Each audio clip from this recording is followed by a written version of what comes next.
Hey guys, I thought I would do a video just on initial impressions of going from Lexus and having been with Lexus for quite a while, quite a number of years now.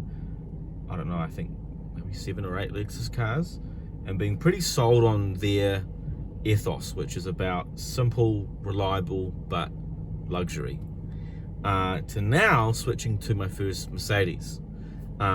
And their ethos is not simple, reliable, and luxury. It's just kind of like luxury, and it's nice. But anyway, I thought I would just talk about the things that my initial impressions from going between one to the other. I've got a list here, so I keep on track.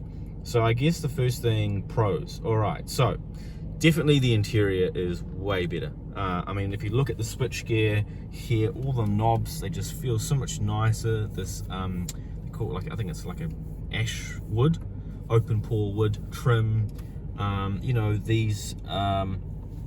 These switches here, they just feel a lot nicer as you push them. The scrolly wheels, things in the cabin are just nicer. The fabrics, the stitching, the door. I love how practical the seat controls are. In my Lexus GS, there were a lot of seat controls. It was a very comfortable seat in the GS. It was a 18-way seats. But I would have to tell everybody how to use the seats, and they couldn't see the seat controls on the side of their seat. This is like the smartest way to do seat controls, because people walk in and they can very clearly see, oh yeah, I push that forward, I push that back. Also, as you can notice, I think you can notice it, the ambient lighting. I mean, this is a 2015, I should have said this in the beginning, it's a 2015 C-Class. Lexus now, in their newer cars, I think only like a couple of models have ambient lighting, and it's very basic.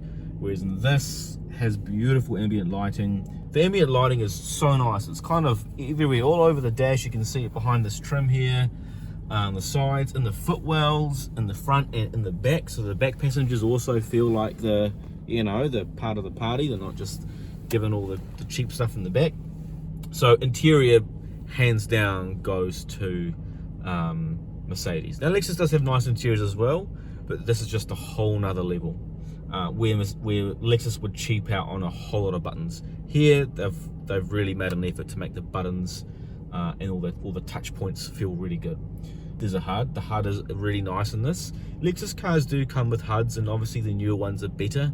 But if you compare this 2015 model to what was out at the same time, not many Lexus cars came with HUDs, but the IS didn't, and so that was quite disappointing. Being a turbocharged, smaller engine, the economy is actually quite a bit better than Lexus. Although, in saying that, Lexus is now starting to go towards turbocharging as well. That's most of the That's most of the pros. And the ride is very smooth as well. This is on air suspension on Mercedes' Airmatic system, and it's very nice and soft. But in saying that, I was okay with Lexus's suspension. Their suspension is actually really good for non-air suspension. It's very, very soft. And I'd rather have a simpler non-air suspension that's very soft and way more simpler and reliable than the Airmatic suspension. But we'll see how we go. Cons. Okay. Surprisingly to me, the engine in this sounds a little bit like a diesel. And it's a lot louder. The Lexus engines, which obviously are also Toyota engines, they are really smooth and really quiet. You can barely hear them idling. And this, when I first turned it on, I'm pretty sure it is a petrol, but it did sound a bit like a diesel. So not the worst thing in the world, but it also, it's not that great. And it is a bit louder as well. You can hear the engine more in the cabin in this car than in Lexus cars. Okay. One of the biggest cons by far is the sound system. Like Mercedes, a lot of their cars, their base sound system is just really cheap and crappy. Now, if you upgrade to the nicer ones, to the Burmester sound system, yeah, sure, they're a lot nicer, but their base sound systems are crap, really, really crap. Lexus, whew, they are ahead of the game. Like, their entry-level sound systems all come with subwoofers. They have at least, like, you know, 8 or 10 or 15 speakers, like, minimum. They've got center channels, they've got tweeters everywhere.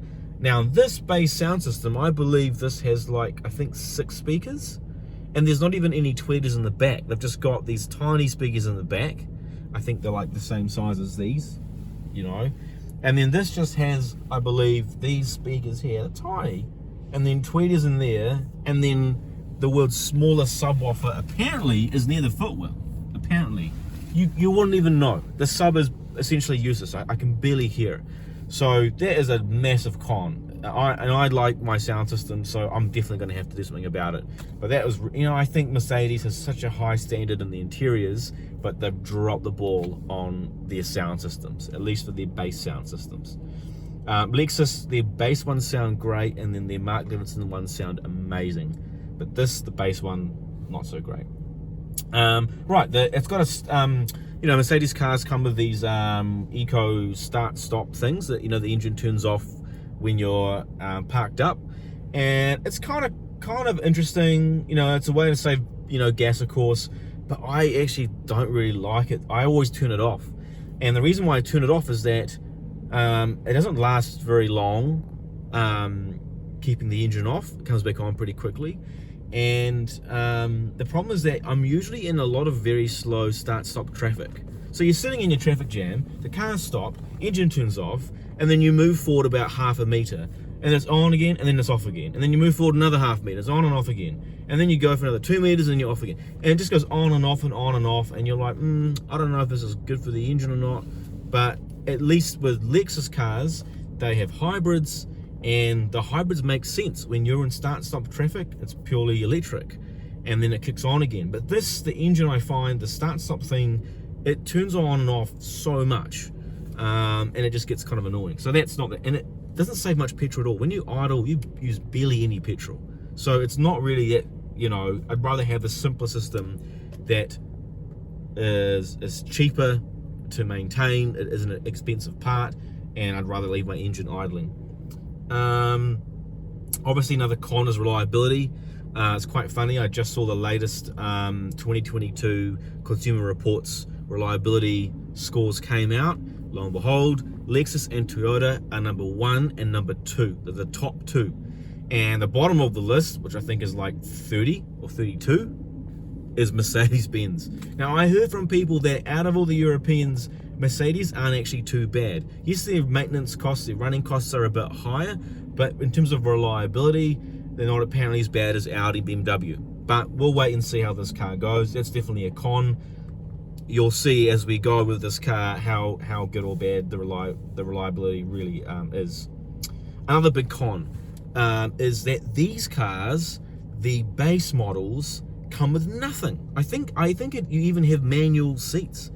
And Lexus and their base models, they give you like pretty good stuff. Like, yes, you miss a lot of fancy features, but they give you some stuff. But Mercedes, like many European companies, they give you like nothing. Like, you have to get it spec'd out. Otherwise, like, you don't have like a billion, there's so many blank switches, there's no ambient lighting, there's no seat controls in here, there's no heated and cooled seats. It's just very, very basic. So that's not very nice of Mercedes. At least Lexus gives you a standard a lot of really good stuff. What other cons are there? I think that's pretty much it. Yeah, that's pretty much it. So it's really interesting. I'll keep you guys posted as to how I go. If you have a Mercedes and you've gone from Mercedes to Lexus, maybe don't write anything in the comments just yet, because I don't want to know about how bad this could be in terms of reliability. But if you've gone from Lexus to Mercedes, I'd be really keen to hear your thoughts below, how your experience has gone so far. I know I'm sacrificing reliability and simplicity for, you know, a bit more comfort and a bit more of a premium vehicle. And the only premium vehicle that I would want to buy would be a Mercedes. I feel like there's a lot of other good cars out there, but if I'm going to go and buy something which is not as reliable as Lexus, then at least with Mercedes, even though you're paying more money for maintenance and fixing up things, at least you're getting a nice car in return. At least you're getting a beautiful ride, you're getting lovely features and a lovely interior. And so hopefully, yep, I expect a higher running cost for this car, but hopefully it's not as bad as some of the stories that you hear. The exterior styling of this car is also really nice. Now I also think Lexus cars look really nice too, so it's not really a pro or a con for either car. They both look great, but the details in the exterior, the lights, you know, the indicator lights look like jewels, like crystals. The tail lights, they just look a lot slicker. So I think the exterior is a bit slicker in Mercedes. So anyway, we'll see how we go, and don't forget to subscribe, to like, for more content on cars and car reviews, and to see how we go in this transition from Lexus to Mercedes, and whether my heart will be stolen by Mercedes or whether I'll be back in the Lexus ship soon. So take care and see you guys in the next video.